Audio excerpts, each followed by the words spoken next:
A morte do neo-ateísmo e a alt-right. O que um tem a ver com o outro? E ainda, Roger Scruton veio ao Brasil. Quem viu?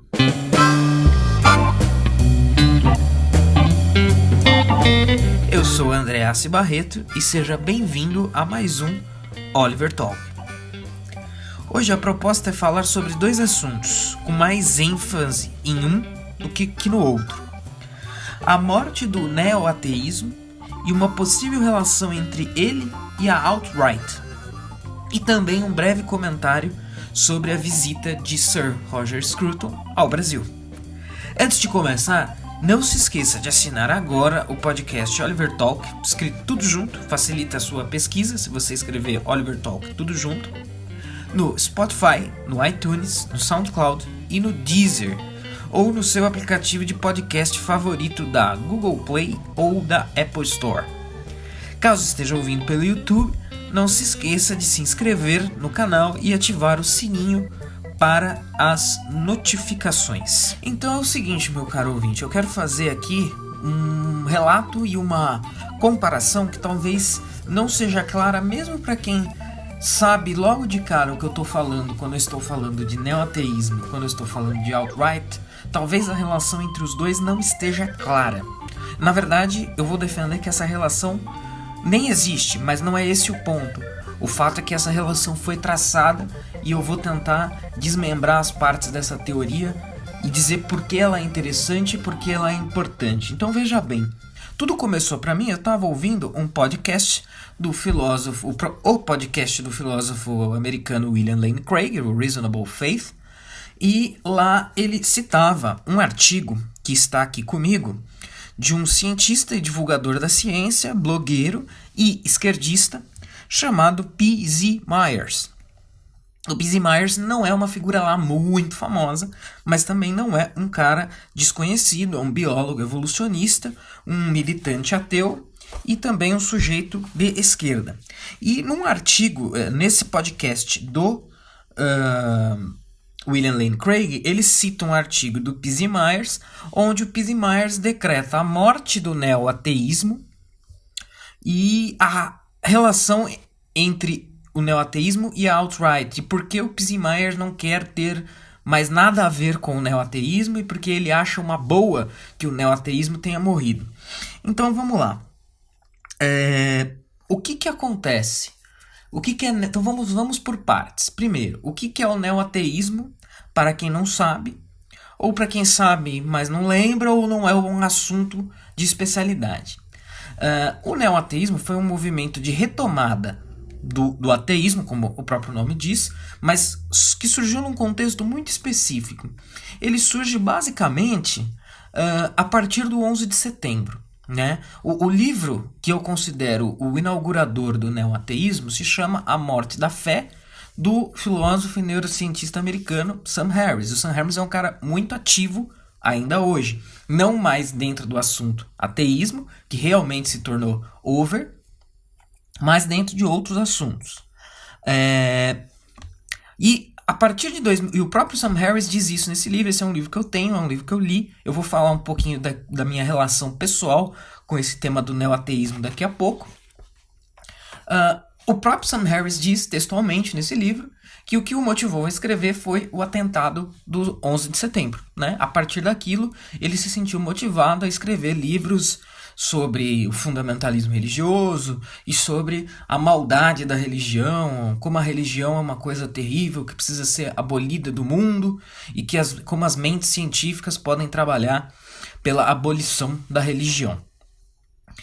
E a partir daí veio uma avalanche de publicações de mesmo teor e criou-se um pequeno boom, um zeitgeist, um movimento que acabou sendo batizado em 2006, citado pelo próprio P.Z. Myers no artigo dele, né? O termo foi cunhado em 2006 por um determinado sujeito. E aí veio, então, tivemos esse livro do Sam Harris, A Morte da Fé, The End of Faith, traduzido como A Morte da Fé pela Companhia das Letras no Brasil. Nós tivemos também Carta a uma Nação Cristã, do Sam Harris. Não me recordo aqui a data, mas não importa, estou fazendo um pequeno apanhado do movimento.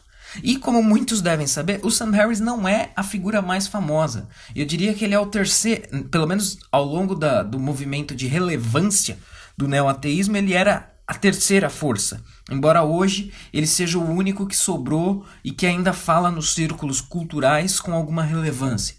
Então a gente tinha o Sam Harris, com esses 2 livros.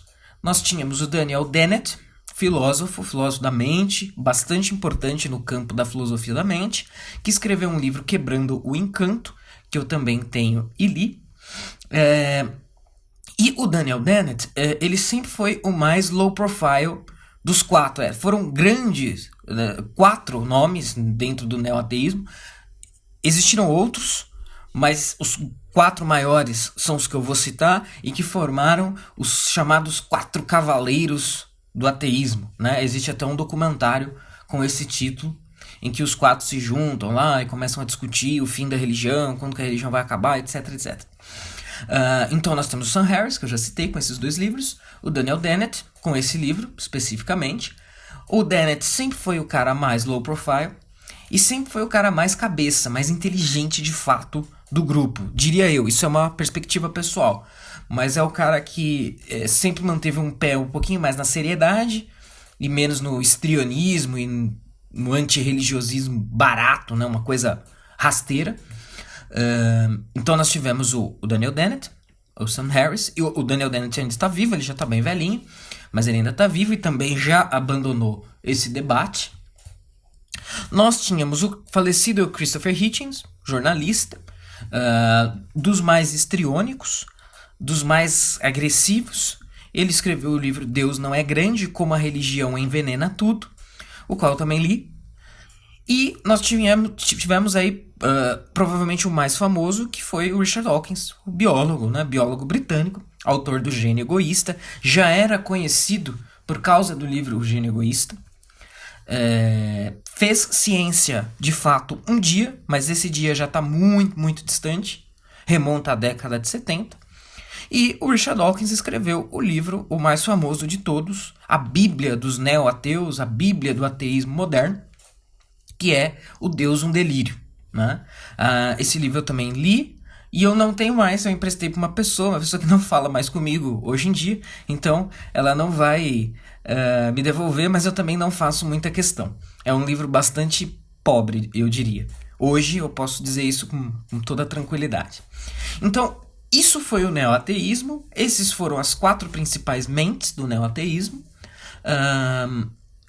Como eu disse, houve outros nomes, mas bem menos relevantes. O próprio P.Z. Myers, do artigo citado, foi um nome. Ele diz isso no artigo, né? Que ele participou desse movimento chamado neoateísmo, mas que hoje ele está feliz em não ter mais nada a ver com ele. E eu vou explicar o porquê daqui a pouco.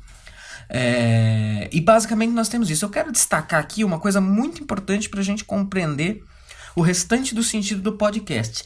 Esse neoateísmo, os próprios neoateus não gostavam da expressão neoateísmo. Mas eu diria que a expressão neoateísmo ela se justifica por quê? Qual que era a linha comum de todos os 4? Qual era a principal justificativa para o ateísmo desses sujeitos? Era, supostamente, a ciência, né? Então, a ciência é capaz de responder todas as questões, resolver todos os problemas, todos os dilemas humanos. Ou, se há algum problema que não pode ser resolvido cientificamente, então é um problema que simplesmente não pode ser resolvido. Se a ciência não puder resolver, então ninguém pode mais. E como a ciência não consegue abarcar, provar, colocar Deus dentro de uma proveta, de um laboratório e testar a hipótese de Deus, então Deus não existiria. Isso é muito importante para a gente entender, porque esse ateísmo científico, então vamos chamar isso de ateísmo científico, ele é diferente, por exemplo, do ateísmo materialista marxista. O que é o ateísmo materialista marxista? É o seguinte: para aquela famosa frase do Marx, a religião é o ópio do povo. O que o Marx estava querendo dizer com aquilo? Que a religião era uma invenção das pessoas em condições materiais miseráveis, e aí essas pessoas em condições materiais miseráveis projetavam, inventavam um mundo perfeito, cujas condições materiais seriam perfeitas. Então, o ateísmo marxista, ele tem um pano de fundo, a explicação dele é econômica. O ateísmo dos quatro cavaleiros é científico, provém do fato de que as ciências duras refutariam ou simplesmente nada podem dizer sobre Deus. Tá? Então isso são concepções, os dois são ateus, então os dois podem ser companheiros de viagem em algum momento, mas os dois não são a mesma coisa. Né? A justificativa, a origem, o background desses dois ateísmos são completamente diferentes. Da onde que vem a minha relação com tudo isso? Bom, quando esse boom desse movimento estava rolando, eu estava, como todo adolescente, não diria todo seria um exagero, mas grande parte dos adolescentes passam por essa fase de deslumbre com a ciência. O cara vê o Cosmos do Carl Sagan, vê o Cosmos do Neil deGrasse Tyson, e aí a ciência pode explicar tudo, a ciência é tudo, religião é coisa de ignorante atrasado, e eu sou ateu e blá blá blá, e eu leio livros do Richard Dawkins é um gênio, e eu e o adolescente nessa condição tende a se aproximar muito da divulgação científica, que normalmente não é feita por grandes ou bons cientistas. O Carl Sagan seria aí provavelmente a única exceção, pelo menos a única que eu consigo pensar. O Sagan tinha de fato pesquisas sobre a atmosfera de Vênus, pesquisas astronômicas de fato importantes e relevantes. O Dawkins, cientista, morreu na década de 70. O Neil deGrasse Tyson não tem sequer doutorado. O Bill Nye, que é o The Science Guy lá nos Estados Unidos, sequer é cientista, ele é um engenheiro. Então esses caras da divulgação científica, em geral, eles se vendem como cientistas e como portadores do discurso científico, mas muitas vezes eles sequer são cientistas. E está atrelado aí junto desse pacote o ateísmo, mais especificamente esse ateísmo científico que eu citei. Então, a partir de 2001, esses caras se juntaram, escreveram seus livros, gerou um baita boom, os caras foram para a imprensa, deram várias entrevistas, mas o negócio morreu. Hoje, em 2019, e já há algum tempo, na verdade não é uma coisa de 2019, mas já há algum tempo, esses caras voltaram à própria irrelevância. E aí o P.Z. Myers também fala disso no artigo. O P.Z. Myers fala, bom, o Daniel Dennett, que já era um cara low profile, continua assim. Não sei se o Daniel Dennett está produzindo filosofia ainda, mas quer esteja ou quer não esteja produzindo nada, esse assunto morreu para o Daniel Dennett. O Christopher Hitchens morreu. O Christopher Hitchens é uma figura que eu ainda aprecio. Ele tem um livro sobre George Orwell excelente. As experiências dele na Coreia do Norte vale a pena serem lidas. O Peter Hitchens, irmão do Christopher Hitchens, é um cara que eu também acompanho e gosto, não concordo com tudo que ele diz, mas é um cara interessante de ser acompanhado. E o Christopher Hitchens faleceu de câncer já há algum tempo, não me lembro quando foi, mas já faz um bom tempinho. O Dawkins, segundo, essa é a descrição que o P.Z. Myers dá do Dawkins. O Dawkins hoje é um palhaço do Twitter. Ele vive de escrever besteiras no Twitter e escreveu tanta besteira no Twitter que deu um tiro no próprio pé e hoje ninguém mais dá atenção para o Richard Dawkins. E desses quatro, o que ainda está na arena pública ativamente é o Sam Harris. E é aí que vai entrar a tal da alt-right, que eu também vou ter que explicar o que é para quem não sabe ou não se lembra.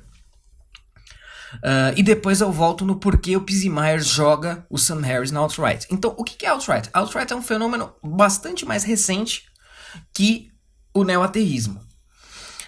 Basicamente, isso ganhou relevância a partir de 2016 com a eleição do Trump. E, na minha visão, existem duas alt-rights. Existe a alt-right da época de 2016 do Trump, que era basicamente o quê? Garotos de internet, de fóruns de internet, que produziam memes a favor do Donald Trump.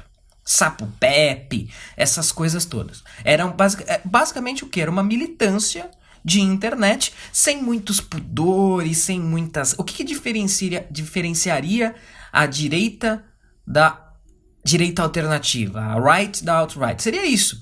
A alt-right não teria muitos pudores, não é acadêmica, não é o republicano típico, né? Não é o Jeb Bush. É o cara da internet, da tecnologia e tal, que acabou apoiando o Donald Trump e fazendo um trabalho aí na internet com os memes, etc, etc, gigantesco, que acabou no mínimo contribuindo para a eleição do Donald Trump. Essa é uma alt-right, com a qual eu até mesmo me vinculei num certo sentido, no sentido de que eu adorava o meme do Sapo Pepe, né? E existe uma outra alt-right, a alt-right do Robert Spencer, por exemplo, Richard Spencer, perdão, que é o sujeito que, para quem acompanha o debate americano, deve se lembrar dele como o cara que levou um soco de um militante antifa, né? Na rua, e isso gerou toda uma campanha nos Estados Unidos, que é a Punch a Nazi, né? Só que um nazista.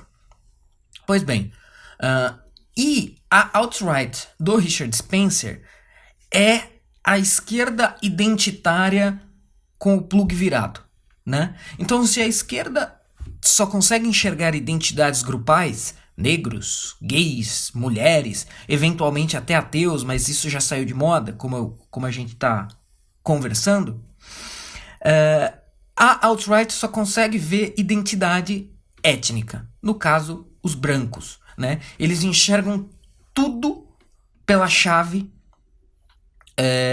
dos brancos. Então veja, não é o caso, por exemplo, de mencionar que os fazendeiros brancos da África do Sul estão sendo perseguidos, assassinados, muitos estão saindo da África do Sul, né, imigrando, porque são brancos, né, porque os governantes são marxistas e são negros, então aproveitam o elemento racialista da coisa e estão expulsando os brancos da África do Sul. Isso é uma coisa. Agora, a alt-right identitária, que quer criar um etno-estado branco, porque os brancos estão em perigo e precisam de uma proteção extrema e não deve haver... Na verdade, a alt-right, ela é o que a esquerda não alternativa já é há algum tempo. Então, por exemplo, todo mundo que tem experiência de internet deve já ter visto algum post nesse sentido. Uma mulher negra que namora com um homem branco, aí vão lá os militantes de esquerda racialista negros e falam palmitagem. O que é a palmitagem? Palmitagem é quando um negro se envolve com um branco, uma branca se envolve com um negro, né? Enfim, quando você tem um casal interracial entre brancos e negros. Aí os militantes racialistas negros vão lá e falam, isso é palmitagem. E para eles isso não deveria acontecer. Negro tem que casar com negro, negro tem que namorar com negro. Pois bem, essa é a hora que a alt-right e a center-left, digamos, né, porque isso é uma ideia bastante mainstream na esquerda, eles dão as mãos, apertam as mãos e saem andando juntos. É isso mesmo. E isso não é nenhuma novidade. Existiram militantes do movimento racialista negro vinculado ao Malcolm X que foram em comícios nazistas, porque os dois queriam a mesma coisa. A gente não se mistura, a gente fica separado, cada um com o seu país, com as suas regras, negro namorando com negro, ariano namorando com ariano e fim de papo. Então a alt-right, ela é a retomada dessa linha de pensamento que estava morta, basicamente, volta para a arena pública. Então essa é uma alt-right ruim, porque ela é a alt-right que é a center-left com o interruptor virado. É etnocentrismo e é identitarismo de direita. Supostamente de direita, é claro, né?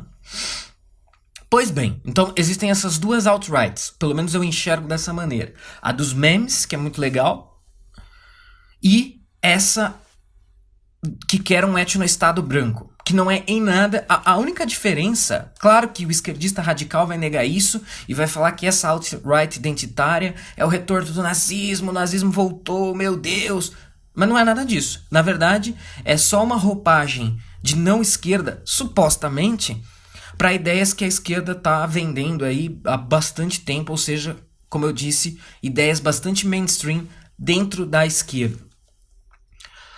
Pois bem, E aí, o que acontece? Nos Estados Unidos, onde existe uma pujança intelectual muito grande, né? A atividade intelectual nos Estados Unidos é muito grande. Um grupo de pessoas, de acadêmicos, jornalistas, etc., fundou um movimento chamado Intellectual Dark Web, né? E é onde se juntam um monte de gente que simplesmente não aceita o discurso progressista da esquerda. Mas assim, a gama, a variedade... pessoas que estão nesse grupo. O Dave Rubin, apresentador do Rubin Report, é um ascendente de judeus homossexual. Estão aí o Ben Shapiro, que é um judeu ortodoxo conservador. Está aí o Sam Harris, e aí vocês já começam a enxergar onde que está a ponte entre o neo-ateísmo e a alt-right. Esse grupo todo é acusado de ser alt-right. Está nesse grupo o Bret Weinstein, que é um eleitor do Bernie Sanders, porém que foi demitido da sua universidade porque questionou uma questão de gênero. O sujeito fez um questionamento sobre a ideologia de gênero, foi demitido da sua faculdade, aí caiu a ficha, né? A realidade mordeu, e o cara falou, opa, tem alguma coisa errada aqui, eu preciso fazer alguma coisa. E isso tem muito a ver também com esse movimento da Intellectual Dark Web. E aí, aquela coisa, né? Os pontinhos foram se ligando, da crítica à ideologia de gênero, os caras foram para a crítica ao feminismo, nas suas vertentes mais histéricas, Christina Hoff Sommers e tudo mais. O Milo Yiannopoulos esteve, hoje ele está totalmente distante desse grupo, mas ele teve circulando os mesmos meios. E o Sam Harris faz parte desse grupo, da Intellectual Dark Web. Então, o Sam Harris é um cara que relativamente defende Israel nas suas... quando ele comenta assuntos relacionados a relações internacionais e política externa, ele tende a ser pró-Israel e tende a criticar a esquerda não liberal, né? Mas o detalhe que eu quero chamar a atenção é: o Pizzy Myers está dizendo que o Sam Harris, que é o único nome do neo-ateísmo que ainda tem alguma relevância, abraçou a alt-right, que é uma coisa que eu discordo. Na The Intellectual Dark Web não tem nenhum membro da alt-right. Isso é apenas um... O que acontece então? O Pizzy Myers nada mais é do que um esquerdista ateu chato que viu algum membro do seu grupo se movendo ligeiramente à direita e usou essa tática de chamar todo mundo que se move ligeiramente à direita de nazista, fascista, alt-right, no caso do debate americano, que é só um código para nazista. Mas voltando então, o Sam Harris, ele nada mais é do que o típico liberal americano. Por exemplo, cito um exemplo. Como é que esse cara pode ser da alt-right? Sendo que supostamente a alt-right é defensora do Trump. Nas eleições em 2016, o Sam Harris disse que votou no Bernie Sanders. Então, não é nem que ele tenha votado na Hillary. Digo, ele votaria no Bernie Sanders e provavelmente votou na Hillary. Então, onde que esse cara abraçou a alt-right ou onde que esse cara sequer está na direita? Né? Então, ele não está. Só que isso chama a atenção para um problema ulterior e talvez mais importante dessa discussão toda. Há algum tempo atrás eu escrevi no meu site, e quem tiver o interesse nessa minúcia pode buscar esse texto. O texto chamava Quando a tampa da caixa da esquerda não fecha. Alguma coisa nesse sentido. Não me lembro se o título exato é esse. E o que eu estava querendo dizer ali? Eu já estava começando a ver os esquerdistas mais radicais começarem a criticar o Sam Harris, o Richard Dawkins, o Bill Maher, o humorista americano, porque esses caras davam e dão muita paulada no Islã. Então veja bem, o fato do sujeito ser ateu, e principalmente o ateu cientificista, conforme eu mencionei, a distinção que eu fiz, isso não quer dizer que o sujeito odeie ou tenha de odiar todas as religiões igualmente. E eu acho que no Sam Harris talvez isso seja mais claro. Então ele fala que, embora ele ache que todas as religiões são bárbaras, da Idade do Bronze e deveriam ser abolidas, isso não quer dizer, por exemplo, que o Islã é pior que o cristianismo. Pelo contrário, o Islã de fato é pior que o cristianismo, segundo Sam Harris. Então olha só que interessante, né? Existe uma gradação, existe uma hierarquia. O Sam Harris e o próprio Richard Dawkins concordam que provavelmente das religiões relevantes, o Islã é a pior delas. E esses caras, quando não diziam isso textualmente ou verbalmente, essa era uma implicação legítima do seu pensamento. E isso começou a deixar a esquerda um tanto quanto incomodada com esses sujeitos, apesar deles próprios estarem à esquerda. Ou pelo menos muito mais à esquerda do que à direita.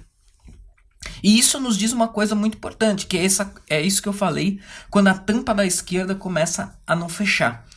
Então, para a gente entender aqui agora um pouco a esquerda, ela tem uma clara hierarquia de prioridades, né? Que talvez seja uma coisa completamente estranha para direitistas e conservadores.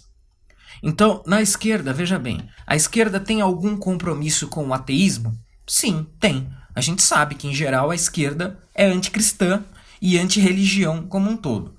Porém, em termos de guerra cultural no momento, será que é útil ser tão radicalmente anti-islâmica a esquerda, apesar dela ser antirreligiosa? Não. Ser contra o Islã não só não é interessante, como talvez seja contraproducente, porque a questão do Islã vai estar associada ao quê? Ao multiculturalismo. Vai estar associada à imigração. Vai estar associada a uma série de pautas que a esquerda atual, progressista, globalista, considera importantíssimo. Então não vale a pena ficar batendo em muçulmano agora, porque o muçulmano é companheiro de viagem dessa esquerda. Essa esquerda vê no Islã e vê nos muçulmanos, inclusive os radicais, parceiros. Parceiros de luta da guerra cultural. Então, quando esses neo-ateus, que estão baseando-se totalmente numa percepção de ciência dura, ficam falando que o Richard Dawkins fala que ele é um ateu por Jesus, e ele falou isso literalmente, nesse sentido que eu falei de fazer uma gradação. Olha, religião é tudo porcaria, mas existem várias religiões e nem todas são iguais. Existem algumas piores e outras melhores. Quando esses caras fazem isso, isso é muito, muito, muito pouco útil para a guerra cultural que a esquerda trava. Então a guerra cultural que a esquerda trava, por exemplo, é uma guerra cultural extremamente anti-ocidental. Então todos os valores caros ao Ocidente, a esquerda quer reformar, revolucionar, solapar. E o Islã, ele é um excelente companheiro de viagem nesse sentido, porque o Islã acha que os Estados Unidos é a grande representação do Ocidente degenerado, decaído, que precisa acabar, etc, etc. Então olha só que interessante, e esse texto do Pease Myers, ele acaba condensando todo esse sentimento. É o típico caso do esquerdista que parou para ponderar. Caramba, esse negócio de neoateísmo não é uma boa, porque esses caras acabaram rumando para a direita. Embora eles não tenham rumado para a direita coisa nenhuma. Não há um direitista sequer nesse meio. Né? O próprio Christopher Hitchens, quem tiver esse interesse pode buscar também, procure no YouTube, Christopher Hitchens, I Am a Liberal. É um vídeo dele quando ele já estava careca, devido ao tratamento do câncer, em que ele diz: eu continuo sendo um liberal, e liberal no sentido americano, né, de muito mais à esquerda do que qualquer outra coisa. Mas tentaram empurrá-lo para a direita também, porque, por exemplo, quando houve a invasão do Iraque em 2005, o Christopher Hitchens foi um defensor da invasão do Iraque. Mas até aí, Joe Biden aprovou a guerra do Iraque no Congresso em 2005. Então isso não é simplesmente um certificado, uma medalha de direitismo, e muito menos para estar na alt-right. Né? Mas voltando então, o texto do Pease Myers, que se chama, para quem quiser buscar, se chama The Train Wreck That Was the New Atheism. Ele fala aqui, então veja bem, Richard Dawkins foi para a islamofobia, Sam Harris foi para a islamofobia radical, virou alt-righter, o que é uma mentira, porque não tem alt-righter e eleitor do Bernie Sanders ao mesmo tempo. O Christopher Hitchens era aquele cara que falava mal da Coreia do Norte e defendia o Bush e a guerra do Iraque.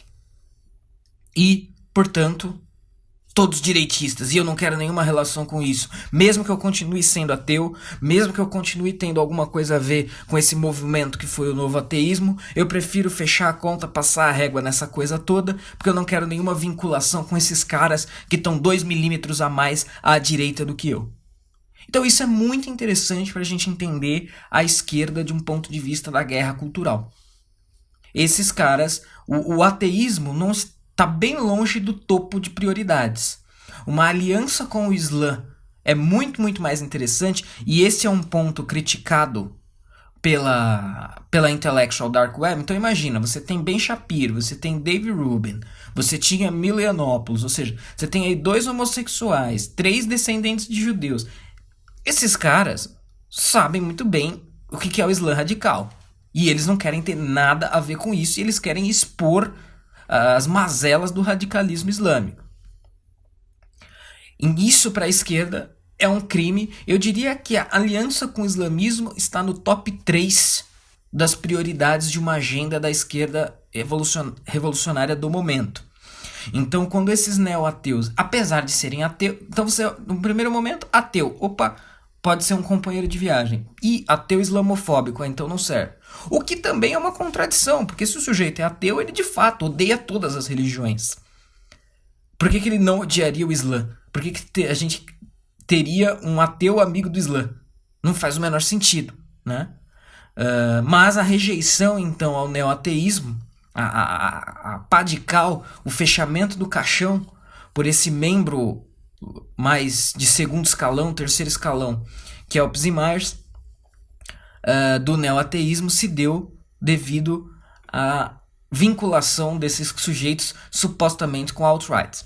Então, para fechar esse ponto, e ainda estamos um pouco longe do encerramento, quando eu estava ouvindo o podcast do William Lane Craig, uma coisa me deixou um tanto quanto desconfortável, porque o William Lane Craig estava fazendo o podcast dele baseado nesse artigo, e eu pensei que o William Lane Craig fosse, eu não diria defender ou limpar a barra, né? Não acho que ele teria que se prestar esse papel, mas eu achei interessante, num sentido negativo, porque evidentemente o William Lane Craig, por ser um apologista cristão, um cristão ortodoxo, que a gente poderia dizer, ele é contra casamento gay, contra aborto, óbvio, né? E eu pensei que quando ele visse os ateus sendo acusados de estarem 2, 3 milímetros à direita, ele fosse nutrir alguma simpatia. Mas aí, como no artigo é mencionado também que esses neo-ateus rumaram em direção a um certo antifeminismo, o William Lane Craig, para minha surpresa, preferiu fazer menção ao fato de que muitos desses ateus foram recentemente acusados de assédio sexual. Então isso aconteceu com o Michael Shermer, que é um cético famoso nos Estados Unidos. Isso aconteceu com o Lawrence Krauss, que é um dos caras mais babacas desse meio que eu conheço. Isso aconteceu, deixa eu ver se com mais alguém. Agora eu me lembro do Michael Shermer e do Lawrence Krauss. Mas alguns outros foram acusados de serem assediadores. E aí o William Lane Craig meio que deixou no ar assim, esses caras antifeministas, assediadores, realmente eles não são boa gente. Poxa, eu não esperava isso, não achei isso tão simpático. Até porque as acusações contra os caras, não sei se eles certamente não foram condenados. Não fiquei acompanhando para ver se eram verdadeiras, mas eram aquele tipo de acusação que a gente... tipo na Gila e Neymar, entendeu? Ele disse que viu, que fez, que pôs a mão na hora da foto e isso foi assédio e 2 anos depois foi denunciado. Não sei, pode ser que de fato os caras sejam assediadores. Mas o antifeminismo desses caras supostamente não tem nada a ver com isso, né? Com ser passador de pano para assédio. E o Sam Harris, que faz essas críticas, e o Dave Rubin, que é homossexual, esses caras criticam o feminismo histérico, histriônico, radical, e não tem nenhuma acusação de assédio sobre eles. Então eu fiquei meio chateado, assim, cabreiro, com essa deixada no ar que o William Lane Craig deu, esses caras antifeministas e assediadores, quando na verdade o buraco é um pouco mais embaixo. Mas eu acho que é muito interessante a gente observar. Então quem esteve nesse meio também e sabe de tudo que eu estou falando, é interessante a gente observar a ascensão, a manutenção e a queda de um movimento cultural bastante fraco, bastante pobre, mas é o que nós temos aqui nas décadas de 2000 e 2010, que foi o neoateísmo.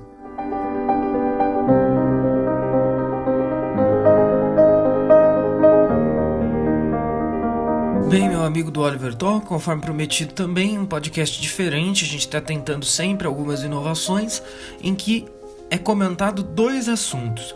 Então, depois de falar dessa questão do alt-right, neoateísmo, principalmente do neoateísmo, né? Muito mais do neoateísmo do que do alt-right, na verdade não existe nenhuma conexão que eu enxergue como real entre as duas coisas, né? Entre o neoateísmo e a alt-right. A única coisa que aconteceu é que alguns pensadores que faziam parte desse movimento chamado neoateísmo se moveram alguns milímetros à direita sem ser necessariamente direitistas, conservadores, alt-righters e tudo mais, e isso irritou os antigos membros desse neoateísmo da esquerda radical. Então nada mais é do que uma releitura e a visão comum de esquerdistas radicais, né? Esquerdistas radicais tendem a ver qualquer um que se mova qualquer milímetro à direita como nazistas. Então é basicamente isso. A gente está observando isso nesse exato momento com a questão da série Stranger Things, que supostamente, eu não sei porque eu não assisti, não assisto,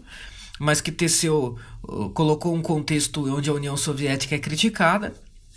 E as pessoas já estão falando que absurdo, é uma série fascista, né? Ou seja, quem discordar da ideia de que a União Soviética foi uma maravilha é fascista. Ou seja, quem estiver 1 milímetro à direita de Stalin é fascista. Essa é a definição de fascismo da esquerda.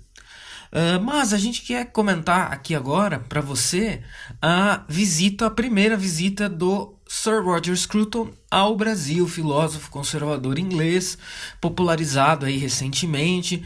Boa parte dos seus livros, ele é um autor muito prolixo, né? Ainda há livros dele que não foram traduzidos, e provavelmente sempre vai haver, mas muitos livros dele já foram traduzidos, mais de 10 com certeza.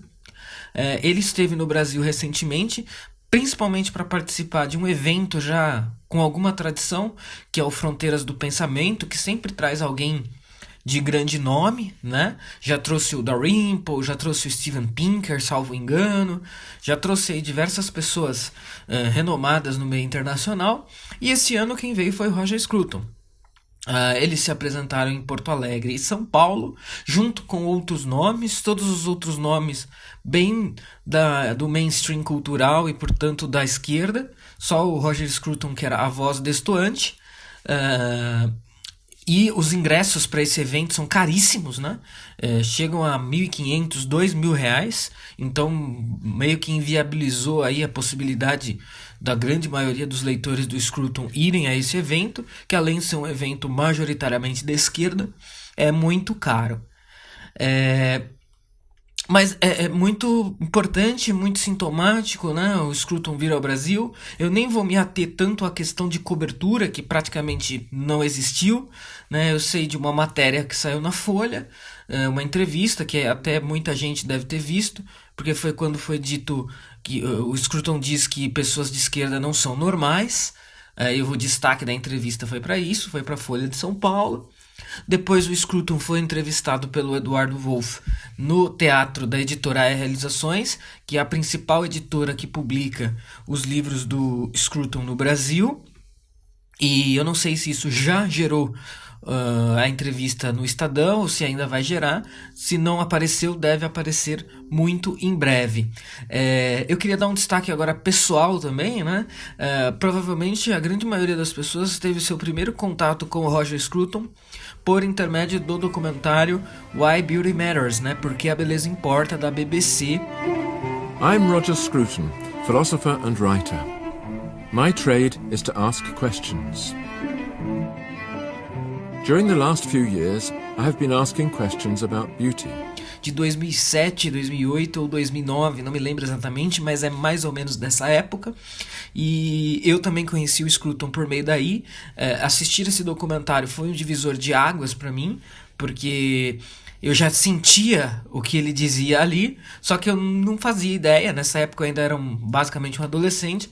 Eu não sabia que aquelas coisas tinham um fundamento filosófico tão grandioso, tão importante, tão interessante. Então, para mim, ali foi uma coisa sensacional assistir esse documentário.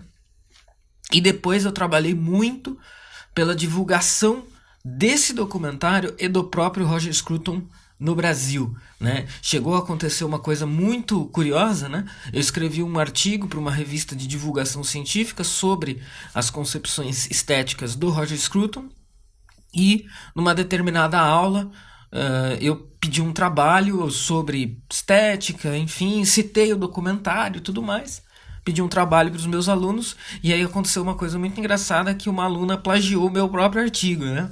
Então eu estava lendo lá a atividade e falei, nossa, eu já conheço esse texto aqui, peraí. Não, esse é meu texto sobre o Porque a Beleza Importa, do Roger Scruton.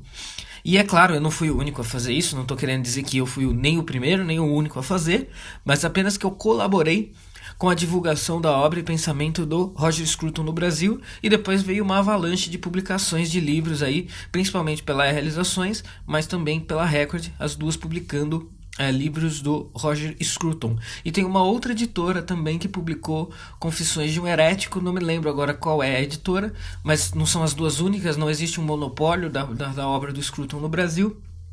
Mas a e a Record são as principais, né? Então o Scruton é isso, eu acho que ele é uma espécie de guru do conservadorismo, né? Se há uma conotação positiva para a palavra guru, talvez ela possa ser aplicada ao Scruton no sentido de ser uma referência em definir, em estudar, em dar uma abordagem filosófica e fundamentada para a condição de conservador, né? E isso foi muito interessante, foi um marco então a visita do Roger Scruton ao Brasil. Gerou também uma polêmica, um tanto quanto interessante, porque o Roger Scruton deu a seguinte declaração. Ele disse que o Brasil estaria melhor, ou seria melhor, se tivesse sido colônia deles, né, deles Inglaterra. Eu pelo menos vi isso repercutir, não sei se foi só aí que repercutiu, mas eu vi essa fala repercutir muito nos meios católicos, né, tradicionalistas católicos. Por quê? Para essas pessoas não existe exatamente uma política, né? O que existe é um catolicismo aplicado à política.